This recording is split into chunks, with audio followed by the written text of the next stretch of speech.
I'm here with Catherine today, Catherine Stewart. We thought it would be really fun to have a little chat today. I thought it might be a kind of inspirational maybe for some of you, particularly the younger kids, just to see someone who started as a young, well, you weren't that young, you were 12, but that's still pretty young, right? When you started, and your kind of your trajectory. Yeah, exactly. Yeah, how you've gone. So I just want to talk a bit about your background first of all, Catherine. So yeah, you were 12 years old. As I was saying to you earlier, I've still got the email that your mum sent me when she inquired about lessons, and she said that you were already playing piano and singing in choirs at school. Yeah. So tell me a little bit about that and why you originally decided to switch to guitar. Well, I've always been musical, but like I always sang a lot, and I don't really remember how I ended up doing piano lessons, to be honest. I don't remember. Was it something that your mum thought would be a good idea? I think it's just I think my parents, what with me being the firstborn and everything, they knew that I was musical and I liked learning instruments, and they were like, "Oh, we'll give her that one, send her off to do that one." And I was all right at it, but I wasn't. I got into Muse, and I just wanted to play all the little keyboard riffs and things that they played at the beginning of all the festivals. The band Muse. Okay, yeah, Muse, yeah, yeah, yeah. Yes, I remember. Yeah, I remember doing lots of Muse songs with you in our lessons. yeah. And I Yeah. was really, really obsessed. So that was kind of why I wanted to start playing guitar. And it was 2 years younger than Matt Bellamy when he started learning to play. I was Is going what to I was say gonna because say. he is like an incredible, he's an incredible classic. Well, he's a classically trained pianist, isn't he? And I'm sure you've seen them. I've seen them live as well. And he always does this little section in the show where he plays this Shows incredible off. classical piano stuff. Yeah, I know, and he's such a nice guy as well. And you know, so yeah, but he is an incredible guitar player. So that's something really good to aim for. So was that your original goal then? Like when you like the Yeah. reason why you wanted to learn it was basically to learn Muse riffs and My learn original songs. goal was to play Wembley Stadium with Muse. Yeah. Well, you can still do that. You know, you're still young. You can still do that. If anyone knows Oh, Muse, you never know. There yeah. might be someone watching who can Hook put me you in up. touch. Hook me up. Yeah, yeah, yeah. And I've got some. I think I've got some old showcase footage. I think one of our very first showcases of you playing a Muse song actually with my Oh, brother on really? drums and me attempting to. Oh, Exopolitics. I That's still the play one. that riff to warm up Oh, sometimes. dear. There you go.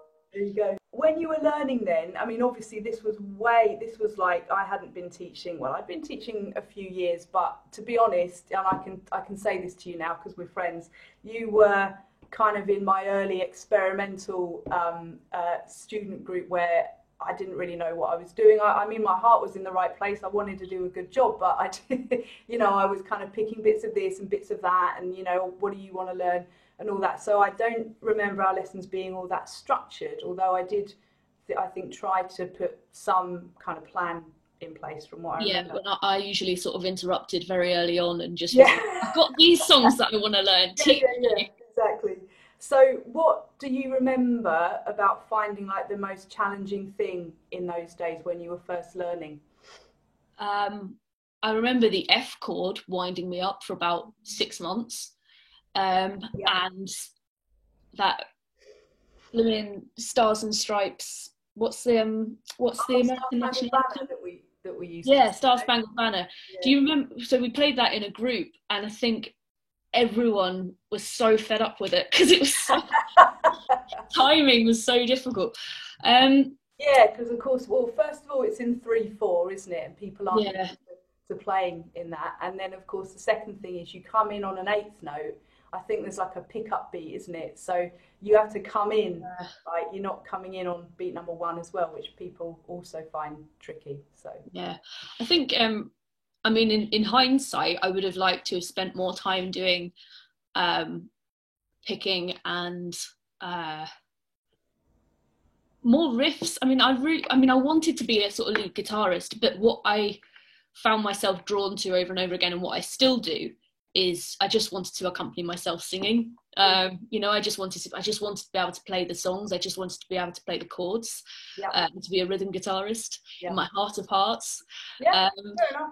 So, but yeah, I mean, I'd like to have, and I'm sure we'll talk a bit more about it, but I would have liked to have really spent a little bit more time just on like picking. It's so, you know, basic, but like since we've all been teaching the G4 method, I think, and I think Mike mentioned this last week as well, I think we were all a bit skeptical about like, why have we got to do all these picking exercises? But then we realised ourselves, you know, Mike was saying himself that just doing the picking exercises at the beginning of every lesson, he found his own picking was really improving, and I certainly found the same. You know, when we first started with the G4 method, it was me teaching mainly. So yeah, and I remember thinking the same thing. Oh, this is boring. Oh wow, you know, I'm actually getting much better at. It's just like the foundations of things, isn't it? Because when I was a teenager, I really resisted doing singing lessons because I was like, I can sing, I don't need to learn to sing. Yeah. I was very insistent. I could do the notes. I don't know what this singing lesson nonsense is about. But because I now run my own choir and stuff, I was in a lot of choirs at school and I really, really enjoyed it. But since running my own choir and having to do more intensive, like, you know, it's a full hour of singing at people as loudly as you can to try and get them to sing back to you. I did a couple of singing lessons and I basically said that I think it's the foundation, I think it's the breathing that's not right. Yeah. And she taught me how, literally, I only had 2 lessons because A, I was broke, and B, it was right before lockdown. Right. But so this was really recent then? Yeah, beginning of this year. And it's completely transformed the way I sing, and just knowing how to breathe properly. And I know that there's still lots more to learn, but it's the same thing with guitar. It's about having those healthy foundations then to be able to, it enables you to do so much more, you know, with what you've already got. Yeah, and that's a good point you brought up about singing lessons, because people often think that either they can sing or they can't sing, and a lot of people say, oh, I can't sing, I'm tone deaf, I can't hold a tune. And being able, like, I was the same, like I could hold a tune, and I could sing in tune, and but I never really saw myself as a singer until I was probably about your age, actually. So but yeah, this whole thing about, well, like, what's the point of having singing lessons? You know, you can either sing or you can't, but it's all the breathing, it's you know, singing from here rather than from here, and, you know, knowing how to project your voice, and all that's really useful anyway for all kinds of other things, not just singing, but, you know, like just, you know, having to talk to an audience, and, you know, you should probably be sitting up straight and yeah, that's true. Yeah, that's true. But what I was going to say there actually is all that stuff tends to go, the reason that you kind of drum it into people's heads over and over and over and over again, and is, you know, with the breathing for singing, or, you know, all the other foundational stuff you do with in guitar lessons, is because if you want to get on stage and do it, as soon as you do that for the first time, it all goes out of your head. Like, you have to kind of have muscle memory built in. Yeah. Absolutely, yeah, absolutely. And yeah, that's something, the performing side actually, that we'll talk about in a bit. So yeah, I remember you started writing songs really quickly after we started doing lessons. What, like, had you already been writing songs before? Was there like a conscious decision to start writing songs, or did you just sit down and start playing something and think, oh, that sounds like that could turn into a tune? I was always going to write songs. That was the deal. I wasn't I wasn't playing guitar for the love of it. No, I was, but I was it was definitely a route into songwriting as well for me. And I was surprised and very pleased when I realised that I could write songs on guitar so much quicker and more easily than I could write on piano. And I was rubbish. I couldn't write on piano, and I gave up after I got to grade 2, but I never did my grade 2 on piano. Okay. So I really, that's good for a lot of the theory stuff, isn't it? Yeah. That helps. Yeah, although having gone through some of the G4 stuff now, it's amazing how much of it disappears. Just, Yeah, well, yeah, if you're not using it, and also, yeah, I mean, I don't play. I mean, I mean, I know my way around a keyboard, but I don't play piano. But with guitar, it is a really good instrument for songwriting because you just learn a couple of chords, and you're off. 4 chords tops, and yeah, you can put them together, and yeah, I so do. it's not a difficult thing to do, really. Yeah, I was just going to say, I do remember the first song I wrote on guitar. And like everything else I write, Vicky will be aware, it was terribly, terribly morbid. Hang on a second.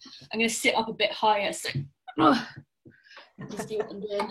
I think I was just sort of going. Vicky will know this one. Oh yeah. And I made you record it on some little recording. I can't even remember what it was.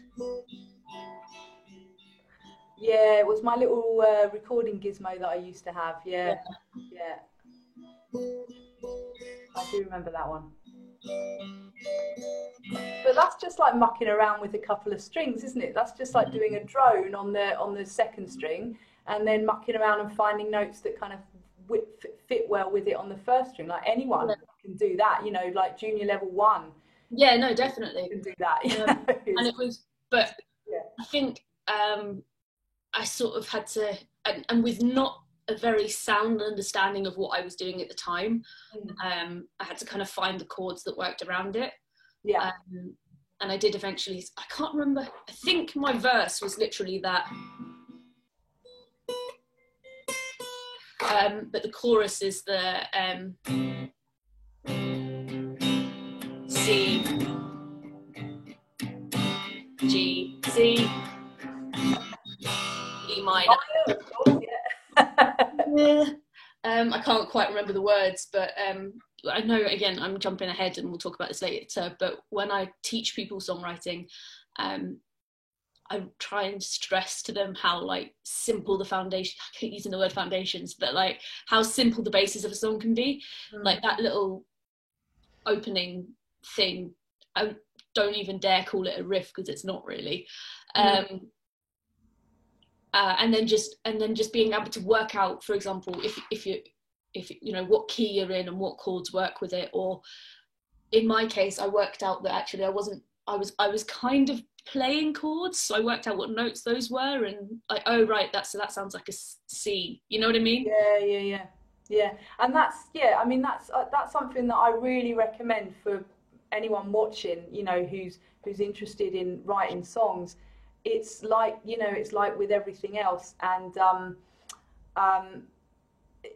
you just have to give it a go. And probably your first song is not going to be, #1 hit single material. It would be lovely if it was, but you've probably written hundreds of songs since. Yeah, and forgotten about half of them probably. Yeah. Yeah, and then you kind of you go, oh, that works, that one doesn't, I like that one, I don't like that, I like a bit of this one but not the rest of it. So then you kind of keep that, and you're kind of constantly developing them. So and it's something you can do at any level, really. I mean, even like I said, even with the 4 chords that we do in Junior 1, just you can just experiment putting them together in different orders, and you can come up with something. So it's not all about playing hard and fast, which I know we've talked about in the last few of these. That's why I thought this would be a nice little counterpoint to it, because there's first thing you ever taught me was that I've been through the desert on a horse with no name, just good to be out of the rain, which is 2 chords, the whole song.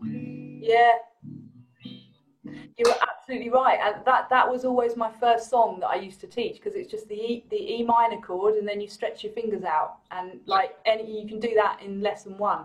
And so I might resurrect that, actually, because that's probably what got me hooked. I was like, oh, straight away I can get in and I can start singing along, and Fantastic. Then obviously you were doing all this stuff, learning with me, writing songs and stuff, and then you grew up, and you decided to go to Not BIM much, yeah. down Yes. to Brighton. So it was quite a bit of one of those kind of strange life coincidences where we both moved to Brighton at around about the same time. Yeah. It was 2014, I think, and you moved down to go to BIM, Yeah. and you did, if I remember rightly, you did the music business course there. The accelerated music business degree. That's right. Yeah, you did the degree in 2 years, didn't you? Yeah. Yeah. Yeah. So what made you decide to go down that route with your studies and your music? Well, I didn't do music at A level because the music A level was, I did music GCSE, but music A level was much more classical and really heavily theory based, and I could have done it, but I just didn't want to. I just wanted to write rock and roll songs.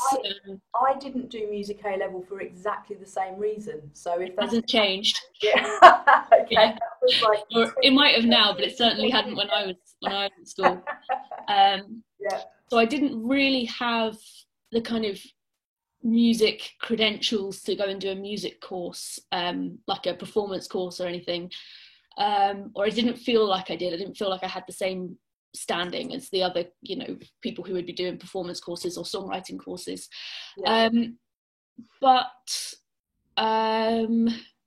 well, my dad wanted me to do a business course, so So you can find it, music business. Yeah, like it. I sort of thought that, like, if I understood how it worked, I could work around it. And then really what happened was, if I understood how the music industry worked, and I sort of decided it was all a bit horrible, but anyway. So it put you off. Put me off a bit, yeah. Lots of very self-important people, but yeah, I can imagine. Well, I know actually, yeah. Was that kind of, apart from it putting you off and there being loads of self-important people, did you find that course kind of helpful for what you've subsequently ended up doing? Were there some kind of takeaways from doing that course that you still can refer back to now? I definitely think some of the, as much as I hate marketing, on a philosophical base, thingy, I do think. Unfortunately, you got to do it. Yeah, I think some of the marketing you want lessons anyone to know who you are, yeah. Drilled into my head. Things like, if you're doing a gig and you don't have a mailing list, what are you doing? If you don't, like that sort of thing. I remember having one teacher who just every single lesson was like, where's your mailing list? Why are people giving you your email address? And so later on, I mean, I had mailing lists for my bands, and for myself when I was just when I was at BIM, I was doing, for the first year, I think I did an open mic night every week, nearly every single week for a year. Wow. That's awesome. I was trying to get my sort of 10,000 hours in. Yeah. And also I was really lonely. So I had to go out and do something because I was in a house full of strangers in Portslade. Wow, yeah, fair enough. Yeah. It's a great way of meeting people though, isn't it? Yeah, you certainly meet some very interesting people, and you find that they do all the same open mics that you do as well. I think I did nearly every open mic in Brighton at the time, just different days of the week, every week. But that was great practice. It just forced me to find the time to practice. And but marketing and always having a mailing list, I still do it for my choir now. I do it for everything. I get cool email addresses. Good stuff. Fantastic. Can't get away from me. And talking of that, I want to talk a little bit about the other things that you're doing now as well. So you got, as far as I know, you got 2 projects on the go. One is the Brighton Song Lab, where you run songwriting courses. Mm-hmm. So can you tell us a bit about those? And are you still running them online, or are they on hold for now? Actually, it started with the choir. So I really wanted to join. So I had a year where I started a new job, lost that job, moved house, moved in with a boyfriend after like being together for like 6 months, and it was one of those years where it was just everything happened all at once, and I didn't really play music for ages, and I split up with my band, and because I've always done music, it felt a bit sort of, it feels wrong when you don't do it for a like while. a bit of your identity's gone off somewhere. I feel like that now, to be honest. I'm really, I mean, as much as we're still doing this and everything, it's not the same as getting together and Yeah, with people, is it? Yeah. no, it's not. And I thought, well, I loved doing choir at school. I wonder if it was a sort of September time. I thought, you know what, I'm going to join a choir and I'm going to go and learn some Christmas carols and stuff. And I discovered that there were, apart from church choirs, and there were lots and lots of charity choirs, but you had to be part of a certain social group or a church or a school or another community. And part of my thing was I wanted to join a choir that was, because I didn't have much of community in Brighton. I had my friends, but like not a, didn't know many other people, even after uni, because everyone goes back home. So anyway, and I discovered basically that none of the choirs that didn't have any requirements were also free. And I wasn't having that, because I thought, you can't not, you're telling me you can't sing in a group for free? It's not expensive. It's like, I've got a keyboard, so I packed my keyboard up in the car, and a pair of speakers, and very, very kindly the people at Brighton Youth Centre let me have a room for free, and if they were still open, they'd still be letting me have a room for free. That's great. Like 2 years later. You're not paying any room hire fees or anything? No, it's really, really, really kind of them. You still spend quite a lot of time putting all the arrangements together and everything, don't you? That must take a bit of time. It does take a lot of time, but I do feel quite I was going to say, you're not going to like this as someone who charges for music lessons. But guitar lessons and singing lessons and things are different. But just singing in a group with a bunch of people who haven't been auditioned, there's no real training. You just get some warm-ups and then you just dive in. And I don't make them read music or anything. It's very accessible. I want to make it as accessible as possible. That's it. And I thought, you can't charge for that. Like, I can't believe it was like £100 for like 3 months for some of these professional choirs, and I sort of just wanted to have fun. I didn't really care about how professional it was. So anyway, so that's what I set up this choir, and it's had very fluctuating numbers. I've had weeks where 2 people have shown up, and I've had weeks where 27 people have shown up.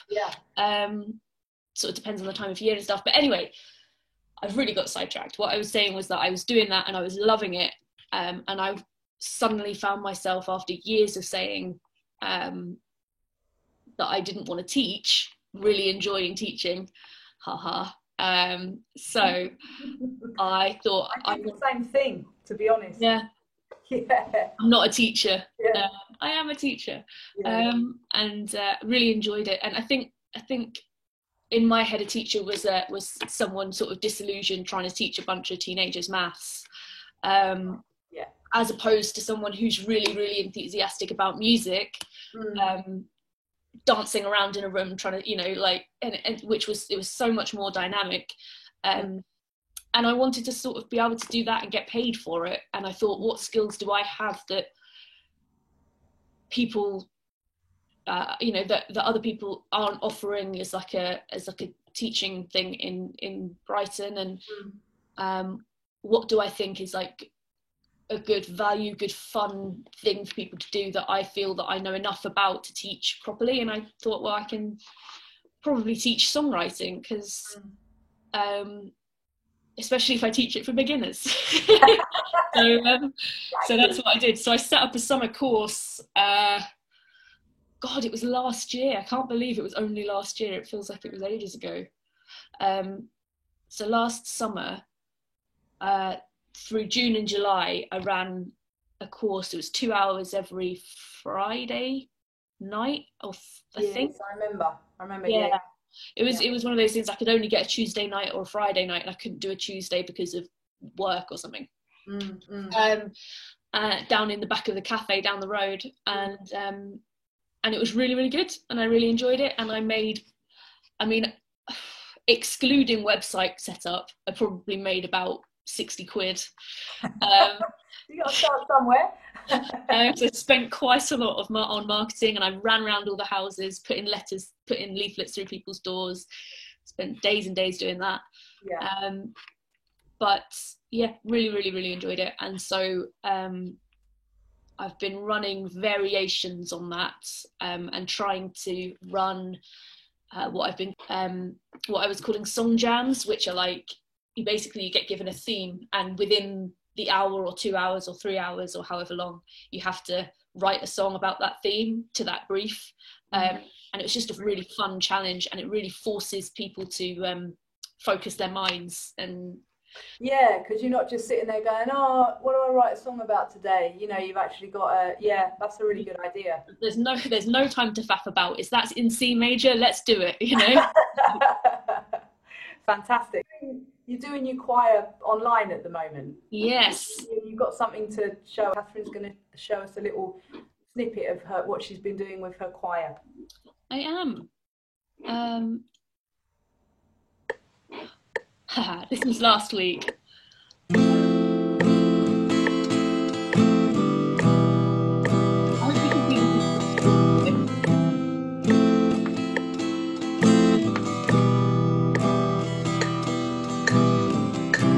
Ground control to Major Tom.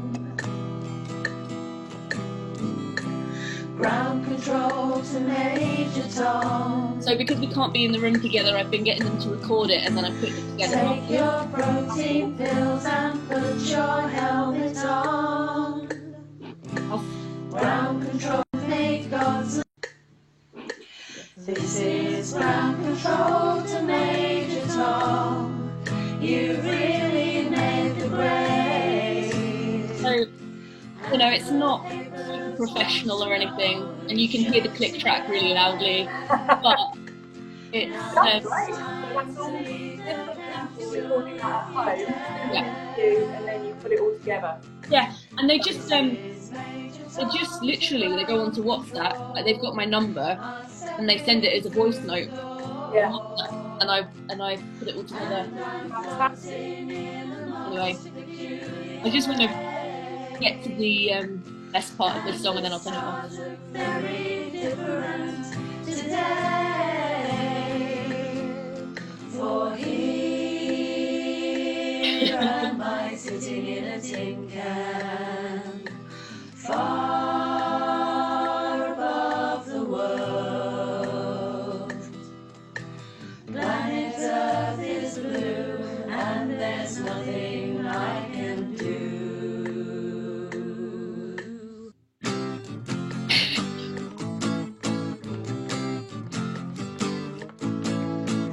Anyway, that's all I wanted to show you. But yeah, that's awesome. Finally, to end on, so for students who don't know, we started training some new teachers up around about a year ago. I think Carlos is one of them, and he's just joined us. Firstly, to get some more teachers trained up to cover for Mike and Jimmy when they take time off. But also because at the time I was planning on opening new locations. I don't know whether that's going to happen. Who knows what's going to happen? no one knows. Doing the online thing at the moment. But anyway, so you got involved in that, and obviously you've had to kind of go backwards to a certain extent because obviously you didn't learn using the G4 method, so you've had to go back and kind of fill in some of those gaps. So two questions for you. First of all, why did you decide to do the training? Mm-hmm. And secondly, what have you found the most challenging about learning the G4 method? You know, compared to how you learned previously. Well, I decided to do it because I just because I was really enjoying teaching, and when I wanted to learn a bit about teaching kids, so I came and sat in on a couple of lessons with you ages ago, and I just thought it looked like a lot of fun. And I thought I find teaching really, really fulfilling. I really, really enjoy it. And yeah, so I wanted to do it for that reason. And you know, it's nice. It's one of those things that, like, you're sort of, you're giving to other people, but you also get a lot out of it. I think, definitely, as a teacher. And if you do it right, you can make some money out of it as well. And then you really are winning. Exactly. Exactly. In terms of what I found hard, I think, I think two things. I think there are some of the picking exercises, and not like arpeggiating and things like that, not arpeggios, but some of the picking exercises where I thought, oh, I'll breeze through that. Did not breathe through it. Did not breeze through it. And just like sitting there thinking, oh, I'll just play through this quickly. And then like, oh no, I can't play it. And having to like sit and learn it. And like, after having played guitar for over 10 years, actually being quite, surprised and having to go back to the beginning of the booklet and remind myself all the basics. But also I think I rush everything, so that doesn't help. So I think, oh, I'll just do that really quickly, and then I can't play it quickly, so I think I can't play it at all. But actually playing it slowly. You need to go back and watch the last 3 of these, where I think in every one of the teachers mentioned practicing slowly. And I'm guilty of that as well, or certainly have been in the past, because you're just impatient, aren't you? You just want to you want to play all those Muse riffs immediately, and then when you can't, you think, oh well, I'm not cut out for this. Thanks everyone who watched today. I hope this has been useful. And if you want to find anything else out about Catherine's choir, free choir, now that she's online, you don't have to live in Brighton, so and it's free, it's not going to cost you anything. Facebook.com/groups/free Brighton choir. I'll put a link in it in a minute. Cool. Okay. All right then, Catherine, thank you so much for joining us today. Goodbye to everyone, and we'll see you, or some of us will see you all again next week, same time. Thanks very much, guys. Bye-bye. Bye.